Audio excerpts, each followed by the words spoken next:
we have the last note on here. I think we might have covered it at some levels, but maybe we just get a little specific. A new idea for creating an enduring succession plan that most family businesses should utilize. Did we cover that already, or is there something you want to add there? Maybe we weren't specific. I think what we were talking about is how the children or the next gen should be designing that. Maybe we did that together. Maybe I put that. Yeah. I think thinking in the stock market and in manager analysis, when they're looking for companies to invest in, a lot of money managers do what they call a bottoms up approach, and some do a top down approach. And I have found that translates well into family succession planning, to consider a bottoms up approach. And if the patriarch or matriarch says, I can't do that, well, then you might not be ready to have this go to the next generation. You might need to be more focused on a third party sale. If you can't bring them to the table, the focus needs to shift. And like Rob said, sometimes it's the best for everybody to sell the business and go from there. And I had one family member come to me and said, well, it's all on our shoulders. And if we fail, everybody says we're going to fail, and then we're going to fail, and this isn't going to work. And I said, whoa, how is selling the business failure? Running it into the ground, that's failure. Yeah, you know what? That's a really interesting point. Go back to that. The data that we're given and is shared is that, what is it? 30% make it to the second generation, and only 12% make it to the third. I think that's the number. 3% make it to the fourth. And everybody talks about it in terms of failure. And it's just that they fail to exist. I don't think selling a business that grandpa started with nothing and selling it for $50 million could be considered failure. Correct. Yeah, and That's yet right. I had people telling me all the time, well, looks like you got a 30% chance at succeeding at this. I mean, that's a horrific thing to tell somebody. Right. I'm like, well, actually, I think I've done some things to kind of shorten that gap, but I guess time will tell. I think and there are some flaws with those studies that are so broadly shared, but not quantified.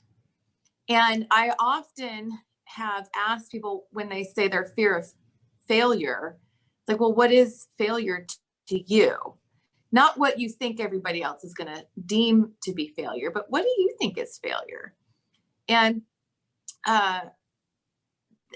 there again, on the people side, just identify what it is you want, and then work with your advisors to get there, and try and block out the noise of these statistics or of the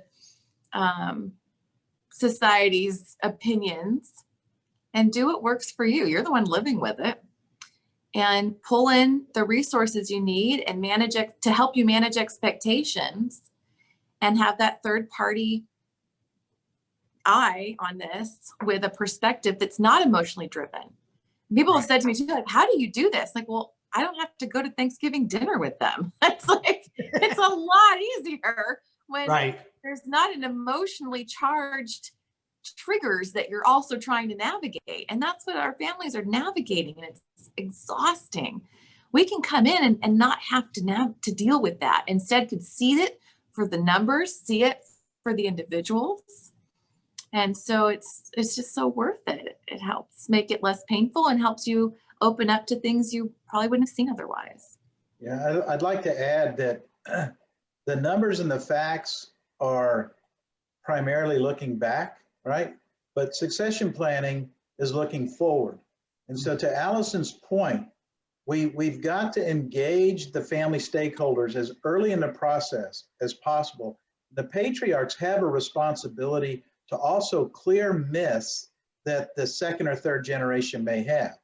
So the second or third generation might believe that selling the business, would be terrible. Grandfather's going to come back and haunt me if I ever were to do that.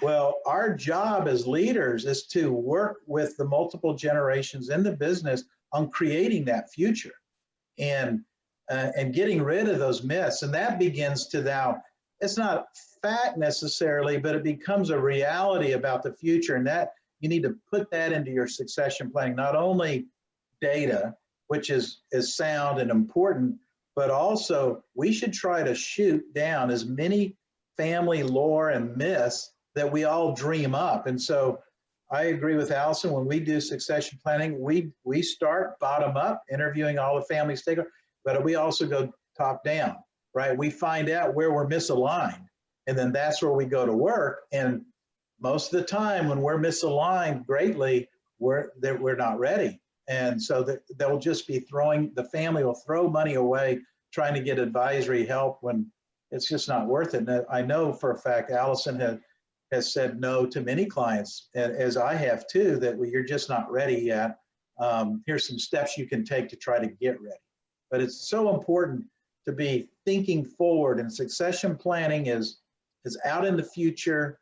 It's not in reality, but yet we do our succession planning from a point of historical facts or a point of current reality. And that makes it challenging if you can't break through that.